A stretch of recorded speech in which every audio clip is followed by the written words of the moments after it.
کشمالہ یہ بات جیسے ہی سنتی ہے تو وہ بہت زیادہ خوش ہو جاتی ہے۔ نوشروہ کا باپ نوشروہ سے بات کر ہی رہا ہوتا ہے کہ وہاں پر دعا آ جاتی ہے، اور دعا نوشروہ کے باپ سے کہتی ہے کہ غزوی مجھے طلاق نہیں دے سکتا، غزوی مجھے اس وقت تک طلاق نہیں دے سکتا جب تک میں یہ ثابت نہ کر دوں کہ میں نے غزوی کو زہر نہیں دیا بلکہ کشمالہ نے دیا ہے۔ کشمالہ جیسے ہی دعا کی یہ بات سنتی ہے تو وہ بہت زیادہ غصہ ہو جاتی ہے اور کہتی ہے کہ نوشروہ کو میں نے زہر نہیں دیا۔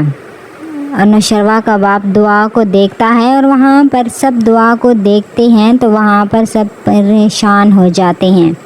کہ یہ کیا ہو رہا ہے، اور غزوی بیٹھے ہی کھڑا ہو جاتا ہے اور دعا کو دیکھتا ہے اور دعا کہتی ہے کہ غزوی مجھے طلاق نہیں دے سکتا۔ پھر منظر تبدیل کر کے دعا اور اس کی بہن کو دکھاتے ہیں کہ دعا اپنی بہن سے کہہ رہی ہوتی ہے کہ میں کہیں نہ کہیں ٹھیک تھی، اپنی بہن سے یہ الفاظ کہہ رہی ہوتی ہے، اور اس کی بہن بہت زیادہ پریشان ہوتی ہے اور وہ بیمار بیڈ پر پڑی ہوتی ہے۔ وہ اپنے بارے میں سوچ رہی ہوتی ہے کہ میرے ساتھ اچھا نہیں ہوا، اور دعا یہ کہہ رہی ہوتی ہے اپنی بہن سے یہ کہہ رہی ہوتی ہے کہ میں کہیں نہ کہیں تو ٹھیک ہوں، ایک نہ ایک دن آپ لوگوں کو یہ بات پتہ چل جائے گی۔ پھر منظر تبدیل کر کے نوشروہ اور اس کی بڑی بیوی کو دکھایا جاتا ہے کشمالہ کو، کہ کشمالہ نوشروہ سے باتیں کر رہی ہوتی ہے اور یہ کہہ رہی ہوتی ہے کہ تمہیں دعا کو طلاق دینی ہوگی، لیکن نوشروہ کشمالہ سے کہتا ہے کہ میں دعا کو طلاق دوں یا نہ دوں یہ تمہارا مسئلہ نہیں ہے، یہ میرا مسئلہ ہے اور اس بات پر تم مجھ سے بات نہیں کر سکتی۔ کشمالہ رو رہی ہوتی ہے اور وہ کہتی ہے کہ وہ تمہیں زہر دینے کی کوشش کر رہی ہے،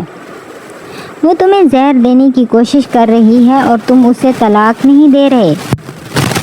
نوشروہ کو اس بات پر بہت زیادہ غصہ آتا ہے اور وہ کشمالہ کو اس بات پر ڈانٹ دیتا ہے اور کہتا ہے کہ تم ہمارے درمیان میں مت آؤ، یہ میرا مسئلہ ہے، میں خود ہی اسے سنبھال لوں گا، کہ مجھے پتہ چلتا ہے کہ میں دعا کو طلاق دوں یا نہ دوں اور مجھے زہر کس نے دیا ہے۔ پھر منظر تبدیل کر کے دکھاتے ہیں دعا کو کہ وہ غزوی سے بات کر رہی ہوتی ہے اور غزوی سے کہتی ہے کہ تمہیں لگتا ہے کہ کھانے میں زہر میں نے ملایا تھا۔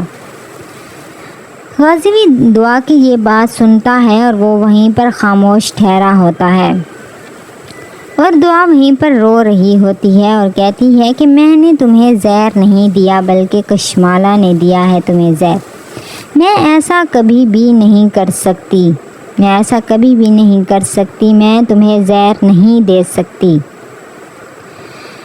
دعا یہ باتیں کر رہی ہوتی ہے اور رو رہی ہوتی ہے۔ غزوی کہتا ہے کہ ہاں مجھے پتہ ہے، یہ جس نے بھی کیا ہے مجھے پتہ ہے کہ یہ کس نے کیا ہے۔ دعا کہتی ہے کہ میں نے نہیں کیا، میں نے تمہیں زہر نہیں دیا اور مجھے پتہ ہے کہ تمہیں کس نے زہر دیا ہے۔